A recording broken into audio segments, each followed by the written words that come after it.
they were signing up to a contract that they couldn't read. So it was being explained to them by people who were paid to get bums on seats.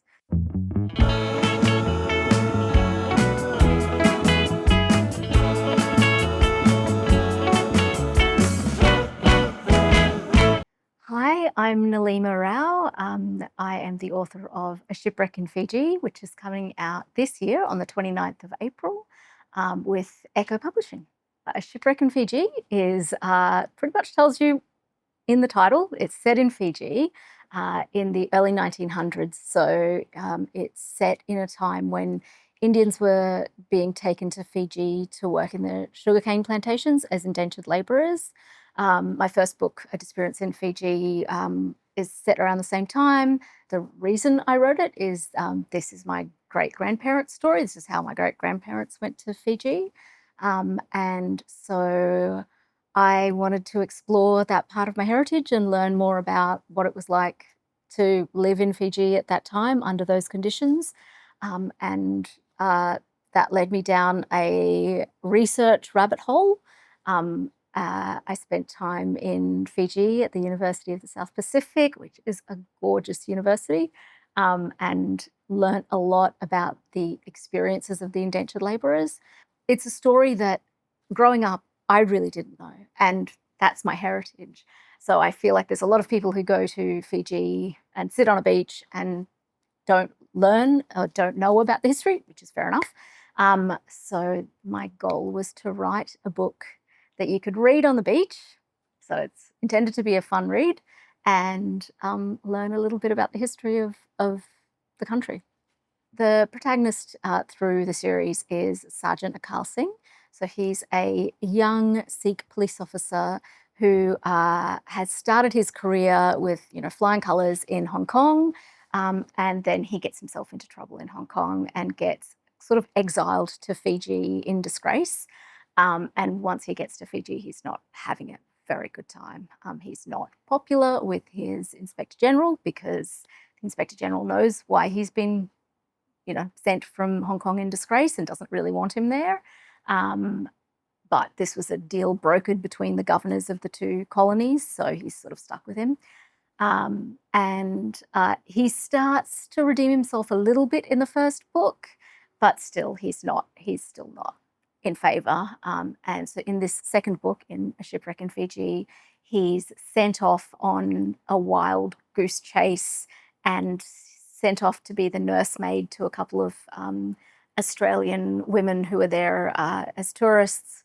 And he's sent to a town called Levuka, which is one of my favourite places in Fiji, which is another reason that I wrote the book, because it's beautiful and historic and fascinating. He goes there with a very good friend of his kind of one of his only two friends, Taviti, who's another constable in the police force. And Taviti's home is in Levuka. His home village is in Levuka. So in this book, there's two settings of note are Levuka, which is the old capital of Fiji. So all the stories in Levuka are full of pirates and secret societies and cannons being fired by American gunships, and lots of fascinating historical stories.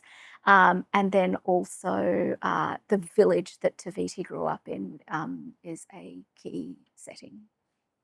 There was an indentured labour program which shipped Indians from Fiji all over the world. It's why you see so many Indians in places like Jamaica and Trinidad and Tobago and Mauritius and Fiji, and South Africa. So they went to, I think South Africa was to build the railways. In a lot of these other island nations, it was about sugarcane plantations, and it was still part of the British Empire. The British Empire had outlawed slavery.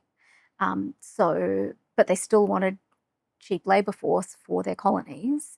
A lot of these colonies depended on it. So Fiji, there was a perception that the economy of the colony would not survive without the cheap labour.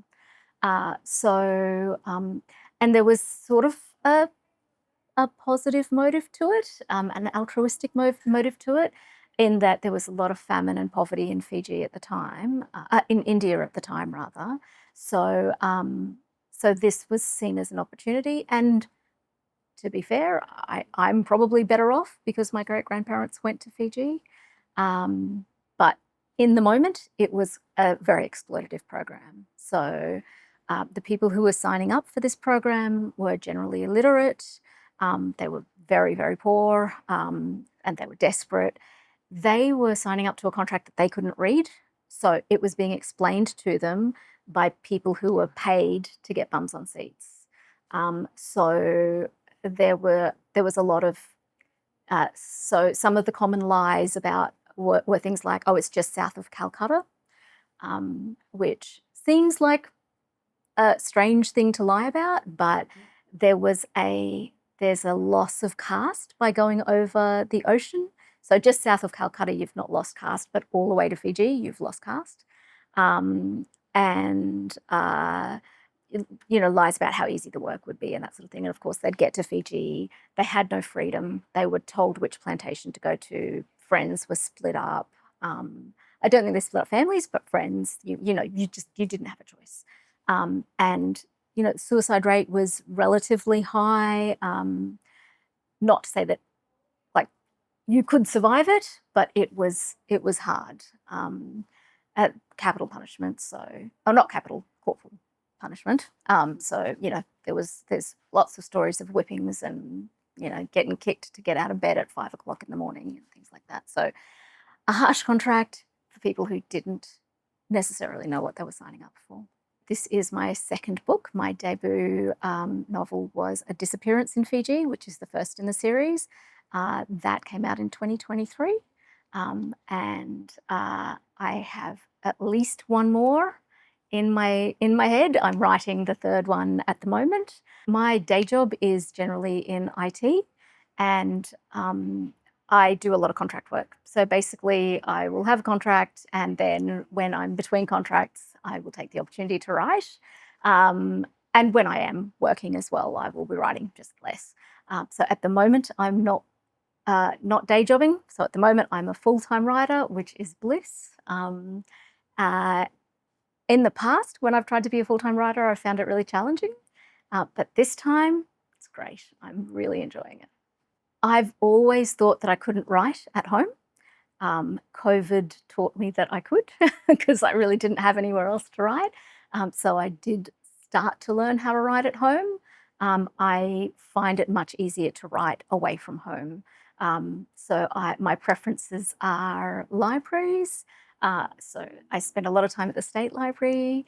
I've recently discovered, I hope I'm saying this right, Nam Nagu, the new library near the Queen Victoria Markets. Docklands Library, East Melbourne Library is gorgeous. So yes, I am a library nerd. I love a good library. And there's also Story Studios in Carlton, they're a children's storytelling school. So they do programs for children's for creative writing, and they also open it up to adults every now and again to come and just have a write in, and it's a beautiful spot. So they're my favorite writing spots. Okay, my lucky dip questions. Are there any literary characters that have stuck in your mind? A really obvious one is Hercule Poirot. I often go to sleep to Hercule Poirot because I go to sleep listening to Agatha Christie novels because they're generally read in some like soothing British accent and I generally know what's happened because I've read them all before. So I have this affection for Hercule Poirot because he is such a distinct character as well and so recognizable. And I think also his screen portrayals have been very distinct. So I think we all have a very strong sense of his voice and his look. And I think there's multiple roles for writers in probably in any time, but particularly now, I think there is a role for writers in terms of escapism and joy, because there's not a lot of joy in the world at the moment. I think there's also a place for encouraging thought and continuing to look around the world, because it would be easy to just stick your head in the sand and watch White Lotus and things like that, and not pay any attention to what's happening in the rest of the world. But with A Disappearance in Fiji and the whole series, with the Sergeant Carl Singh series, part of my reason for wanting to write about that time in Fiji and the indentured labour program is because it's part of my heritage, but also it is still a topical issue. There's still Indians being exploited, and other developing nations, people who are being exploited in places like Qatar to build the World Cup stadium and things like that. So um, I think it's still a relevant issue, and I wanted to bring it to the world in a way that's I don't tend to read improving tracts. Like, I don't tend to read a lot of deep, grim books. So this was my way of expressing an issue, but in a way that I felt was more easily consumable. Prior to starting to write or having the idea to write something set in Fiji, I'd always read since late high school. I've probably read predominantly fantasy novels, um, but I knew I wanted to write something. I had an idea that I wanted to learn more about my history and heritage of the Indians who went to Fiji. And I could not figure out how to get any dragons into Fiji. So at that point, I went back to something that I'd read a lot as a kid, which was crime and mystery. So, growing up, I read all of the Three Investigators and the Famous Five and the Hardy Boys and Nancy Drew, all of those books. And then progressed on to the Sherlock Holmes and the Agatha Christie's. And so I was very comfortable going back to crime.